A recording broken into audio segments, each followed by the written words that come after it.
ما راستی فارسی رو نمیفهمم چه نیست انگشتر کده ایشون از برند ما همه رو تقدیم کردم آقا دوست مراد. این در دلش سنگ همه رو سلام عرض کنم خدمت تمام هموطنانم در تاجیکستان.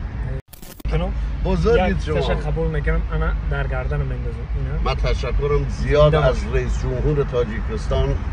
میانی یه چیزی در کره گفتن خوب چیزی خوب چیزی نکراستی من خب معلومات ندارم میگه همیره همین استایلیوره چوب بود میچرخی همیره مود توفا ورده باور میکنین دستتون درد نکند آقا نادیر ایره بینین این پوست بینین و این شاخ بینین و بعد ایجره بینین برادران ایجره بینین این امیقه این چوقای نقرگی این کارچه های برانده ایره بینین این هیچ چیه نمیدونم یا همین چیزی در کره گفتن خوب چیزی خوب چیزی نکراستی من خب معلومات ندارم این چوقه ها این دوربین و این چله ها رو بینه این دوربین رو بینه این تمامی همیره میدونیم برادران شمشیربازی نبود همیره همین استایلیوره چوب بود میچرخی همیره مود توفا ورده باور میکنین میگه همیره بردارین و بگیرین برین خونه هاتون آقای علی چیز رو انتخاب کرد ما بچه میدونه چی انتخاب کردم یک کارچه انتخاب کردم ایره با انشالله که در تاجیکستان با انشالله استوره میکنم بعد درونشان نشونتون میتونم که چه خیلی هست همین دستش ای شاخی گوز نه و یک دوربینی اری بیناکل اینا برادرها ایره من انتخاب کردم من اینجا طرف برای خودم توفه گرفتم یادآوری استاد میبرم زنده و سربلند باشن استاد در خونه استادیم این خیلی مرد این خیلی دلکشاد و دل صاف و مهمان دوست و مهمان نواز با ما باری اول دیدم این همه قچی رو آورده تا دوخی رو آورده همه رو برداریم بگیریم ببرین میگه خونهاتون از نام ما توفه اینو برادران ببینید شاخ و سعید و این خیلی خطان ندیده سه خونه شرمکر آقا نادر یک انسان بسیار خاصه ما چندین سال میشناسیمشون و خیلی چیزا رو سعی کردم ازشون یاد بگیرم تا الان انسان مثل ایشون جایی ندیدم اینو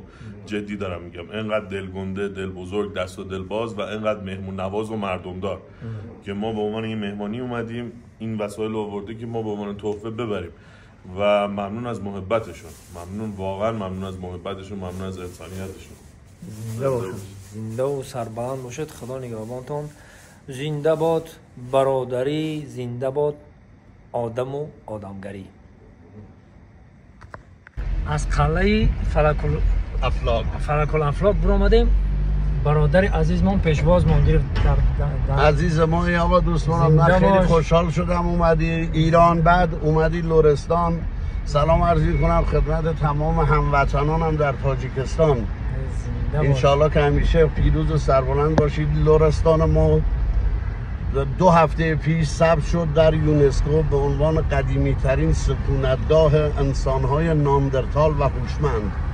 یعنی ایران الان بالاترین قدمت تاریخو داره اونم تو لرستان و خرم‌آباد ما با پیشینه 63,000 سال پیش اولین سکونتگاه انسان به کشور خودت و به سرزمین خود آقا دوست مراد خوش اومدی. زنده و سربلند باشن که شهرامو من کوچیک شما زنده باشن و این برادرمان سالهای پیش از انگشتر کده بسیار توفا میخریده اینه بینید بسیار توفا آقا علی سلطان تویی خریدگی بودن یک تشه به عنوان هدیه برای ما آورده گفت که ایره با چیخشو میگه بردار ای برای تو توفایی تو هر سه تاشون برای تو نه نزینو یک تشه قبول میکنم بزرگید شما یک تشه قبول میکنم انا در گردن میندازم من تشکرم زیاد از رئیس جمهور تاجیکستان دولت مردان تاجیکستان و مردم تاجیکستان هستش انشالله که هر چیز زودتر من بیام تاجیکستان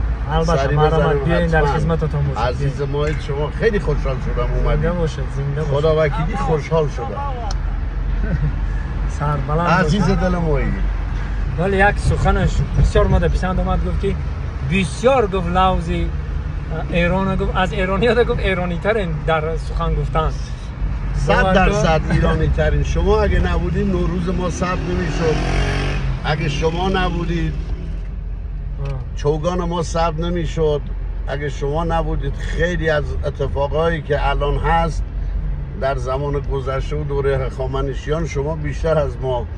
زنده باش. آقا دوست باش. سربلند باش. بزرگید شما عزیز من. خیلی خوشحال شدم. زنده و سربلند باش. خیلی خوشحال شدم. خیلی میندارم از طفتون. زنده باشید، سربلند باشید.